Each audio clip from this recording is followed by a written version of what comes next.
Quais as melhores receitas para você começar na confeitaria pet? Tem tantos produtos que a gente pode aí fazer para os nossos pets em forma de agrado ou para oferecer medicação, e todo mundo fica em dúvida quando vai fazer o primeiro petisco para o seu pet e por onde começar, o que eu devo preparar. É uma pergunta um pouco difícil de responder, né, pessoal? Temos alguns pontos aí para conversar antes. Quero saber de você, que nunca fez um petisco pet, né? Você já tem um pouco de conhecimento culinário, né? Quais são os seus pratos preferidos de fazer? É sempre interessante fazer essas perguntas para você tomar a melhor decisão, para não ter uma frustração quando fizer o primeiro petisco para o seu pet.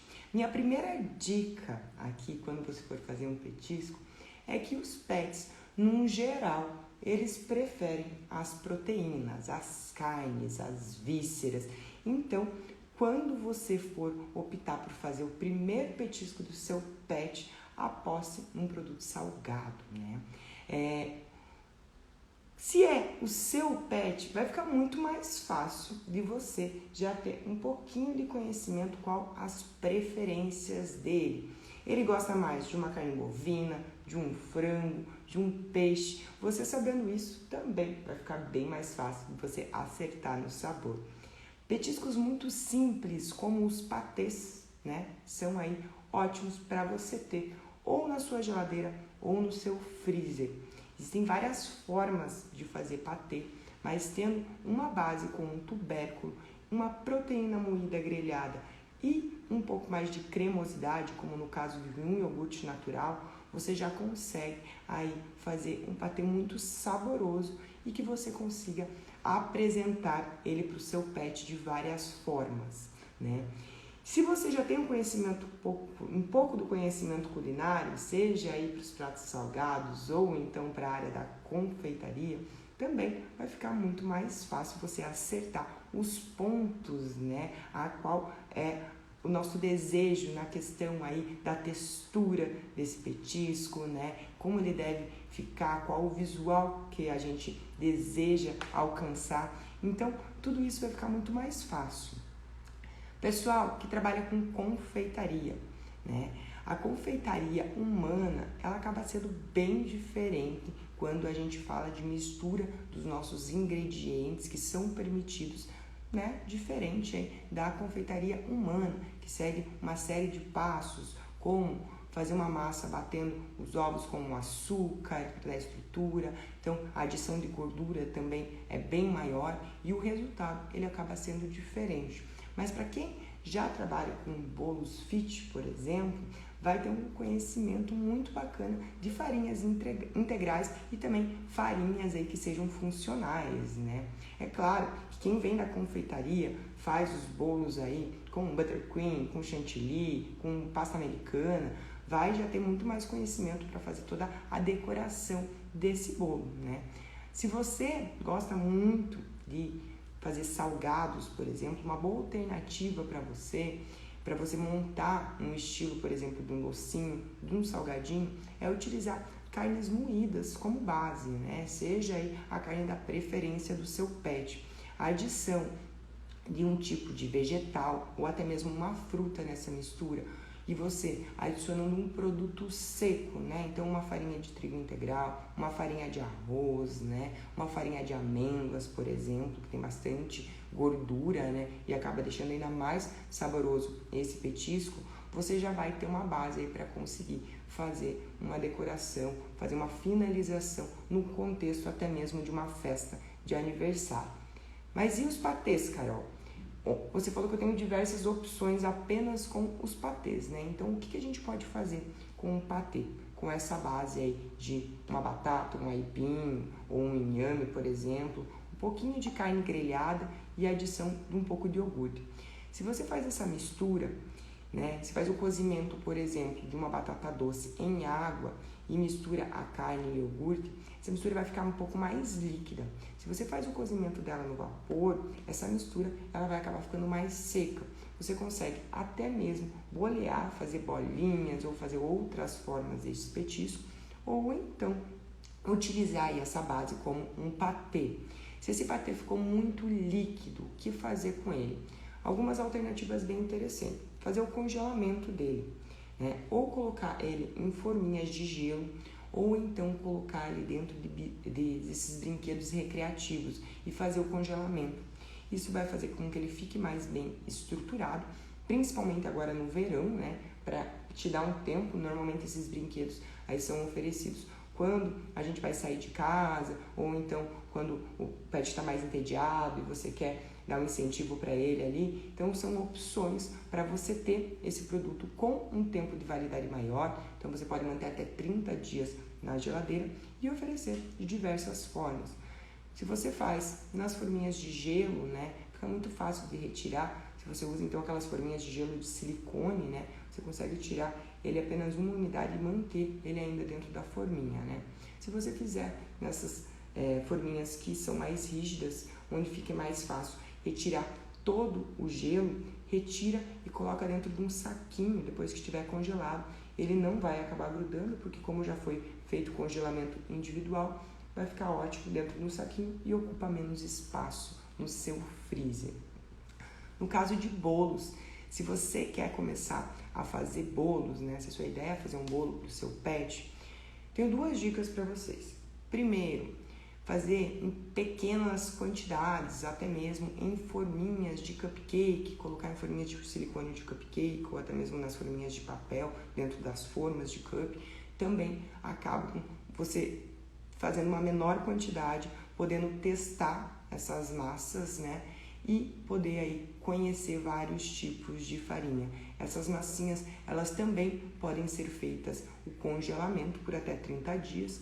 Então, quando você for fazer, já vale a pena aí fazer uma quantidade onde você tenha uma quantidade para poder fazer o armazenamento e ter esses petiscos já prontinhos aí para oferecer para o seu pet, né? E também, se o seu desejo é fazer um bolo, comece, se você não tem nenhum tipo de experiência com confeitaria, como rechear, confeitar, né, fazer essas decorações, aposte em um bolo simples, tá? Então, você fazendo um bolo, tipo esses bolos de forma, como se fosse um bolo de cenoura, por exemplo, existem algumas forminhas muito bacanas que são papéis que podem ir para a cocção, né, podem passar por esse processo térmico. Também são formas menores que você consegue deixar um bolo bem estruturado, bem bonito, e você consegue também fazer o congelamento na própria forminha, tá? Então é uma forma aí para você que tem pets menores, né? Não vai oferecer uma grande quantidade desse produto, ou então utilizar forminhas de muffin ou mini cupcakes, que são basicamente as formas de cupcake um pouco menor, já fica na porção ideal. Se a sua ideia é fazer um bolo para o seu pet e consumindo em períodos, não aí um desejo de um bolo de aniversário, o que você pode fazer também é assar ele todo, fazer cortes, já deixar nos pedacinhos do tamanho do seu pet, ou então para inserir aquela medicação que você deseja, e então você pegar e colocar no freezer e ir retirando aí à medida que for o consumo do seu ou dos seus pets, né?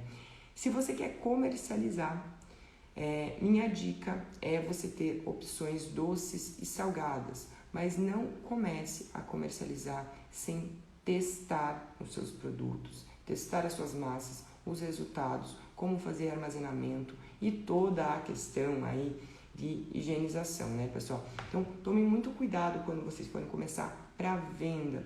Tem muitos alunos que entram em contato com a gente que vendem o produto sem nunca ter testado ele.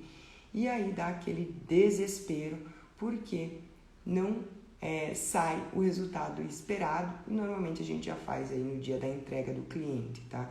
Então, não vendam produtos sem testes. Se você quer fazer um bolo para o seu pet de aniversário e você não conhece muito aí, nem mesmo de culinária humana, quem diria da parte pet, tome muito cuidado para não querer inserir muitas coisas em cima desse bolo, tá? Se o desejo é fazer uma festa de aniversário, utilize de bolos pequenos, né? Não tenta fazer aí, rechear, colocar uma super decoração. Se você está iniciando, não tem essa experiência, uma coisa simples, às vezes acaba ficando muito mais bonito. Aposte aí em itens de papelaria, né? Para decoração, faça vários estilos de petisco aí onde você possa armazenar. Como também é o caso dos biscoitos. Os biscoitos, quando vocês forem começar a fazer ele, se você não tem experiência de estrutura de massa, você pode ficar bem tranquilo. Os biscoitos da confeitaria Pet, eles não exigem que você amasse muito eles ou passe aí muito trabalho para fazê-los. O grande ponto de biscoito é você escolher farinhas que facilitem esse processo, tá? Se você utilizar apenas uma farinha de arroz, por exemplo, um biscoito, né, 100% somente a farinha de arroz, o que vai acontecer? Esse biscoito vai ficar muito quebradiço. Além de você ter que passar o rolo com a massa entre plásticos para ela não grudar tanto na mesa que você está passando o rolo, quanto na parte de cima onde você vai passar o rolo, além dessa dificuldade, você também vai ter uma dificuldade maior em fazer os cortes dessa massa. Então, quando você coloca o cortador, retira o plástico de cima depois de esticar a massa, faz os cortes. Quando você vai retirar esses cortes para colocar na forma, você vai precisar colocar a sua mão embaixo e ir tirando um a um.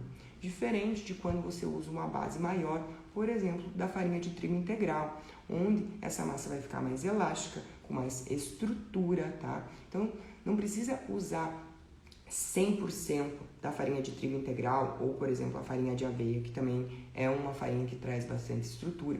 Você pode misturar elas, né? Mas não use uma grande quantidade desse tipo de farinha se você está iniciando, porque vai trazer uma dificuldade maior no processo, tá? Então, facilitem um pouco o seu aprendizado também. Comece com as massas mais fáceis e assim você vai ganhando experiência e aprendendo a lidar com cada tipo de produto, seja ele uma farinha, uma proteína, uma gordura, uma base líquida, uma fruta, uma verdura. Então, todos os produtos que a gente utiliza têm as suas características, tá? E é por isso que é tão importante você conhecê-los. Você que, mesmo que nunca fez nada para o seu pet, não tem aí o hábito de cozinhar para sua família, né? Mas você faz consumo de alguns produtos específicos, como um que eu já citei aqui, batata doce, né? Tem bastante gente que consome muita batata doce, frango e ovos, por exemplo, né? Então, por que não juntar esses produtos que você já está acostumado e são permitidos para os pets para fazer um petisco, né?